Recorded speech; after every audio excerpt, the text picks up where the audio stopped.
My parents always favored my sister. Now our grandparents gave them an ultimatum. I always knew my parents loved my little sister more. It wasn't something they ever said outright, but I felt it in every small moment, every ignored cry for attention, every time they looked at her with pure adoration while I stood in the background, unnoticed. It started when she was born. I was 6 years old enough to remember a time when I had been the center of their world, before everything changed. When they brought her home from the hospital, I was excited. I had wanted to be a big brother, someone who would protect her, play with her, teach her things. But I quickly realized that, in their eyes, she was the only child who mattered. On her first birthday, they threw a massive party. Dozens of people came, balloons covered every inch of the living room, a 3-tier cake sat on the table like a wedding centerpiece. I remembered watching as they fussed over her, taking endless pictures, encouraging her to smash the cake with her tiny hands. Then I thought about my own birthday that year. I had turned 7 just a few months earlier. There had been no party, no decorations, not even a cake. My mom had handed me a cupcake with a candle in it and told me to make a wish. My dad had been too busy to even be there. But I was just a kid. I told myself it was okay. Maybe they had been busy. Maybe next year would be different. It wasn't. Every birthday, it was the same. For me, there were quick, last-minute celebrations. A store-bought cake, a small present if they remembered. For her, there were grand events, expensive gifts, new clothes and toys that she didn't even need. I started noticing how much effort they put into making her feel special, while I became more and more invisible. But it wasn't just birthdays. It was everything. When I was 8, I had saved up my allowance for months to buy a new toy car I had seen in the store.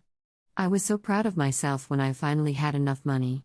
But when my sister pointed at the same toy and said she wanted it, my parents bought it for her immediately.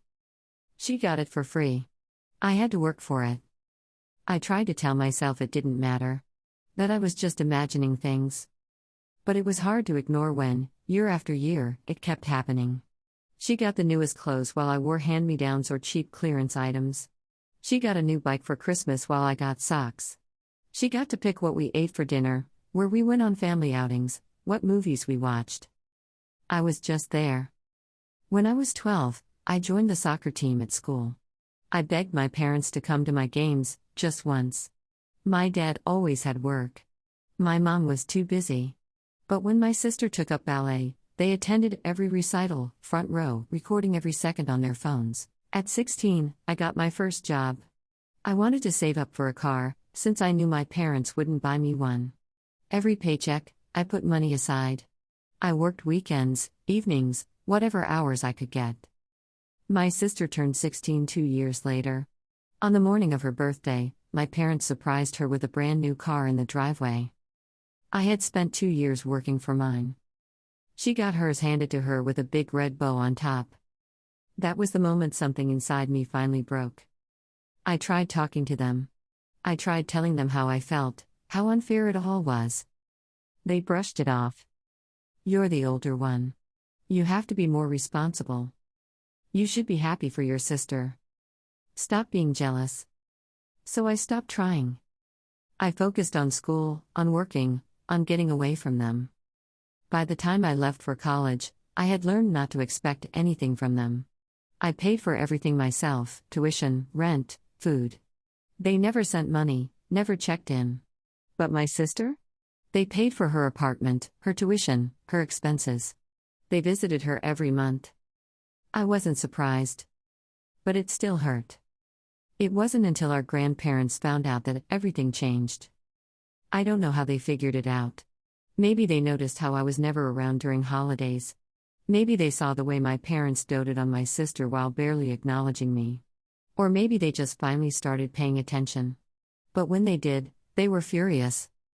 My grandfather, who had always been a quiet man, called a family meeting. My parents didn't take it seriously at first, until he looked them in the eyes and said, "If you don't start treating both of your children equally, you can consider yourselves cut out of our will." That got their attention. At first, they tried to deny it. We love both of our children the same. But my grandmother didn't let them off the hook. Then explain why you paid for everything for one child and left the other to fend for himself. They had no answer. For the first time in my life, I saw guilt in their eyes. I saw them realize what they had done. They tried to reach out after that. They started calling me more, asking how I was doing. They offered to help with my student loans, to send me money if I needed it. But it was too late. I didn't want their money. I just wanted them to have loved me the way they loved her. They're trying now. Trying to fix things, trying to make up for years of neglect.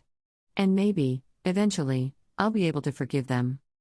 But some wounds don't heal just because someone finally decides to say sorry.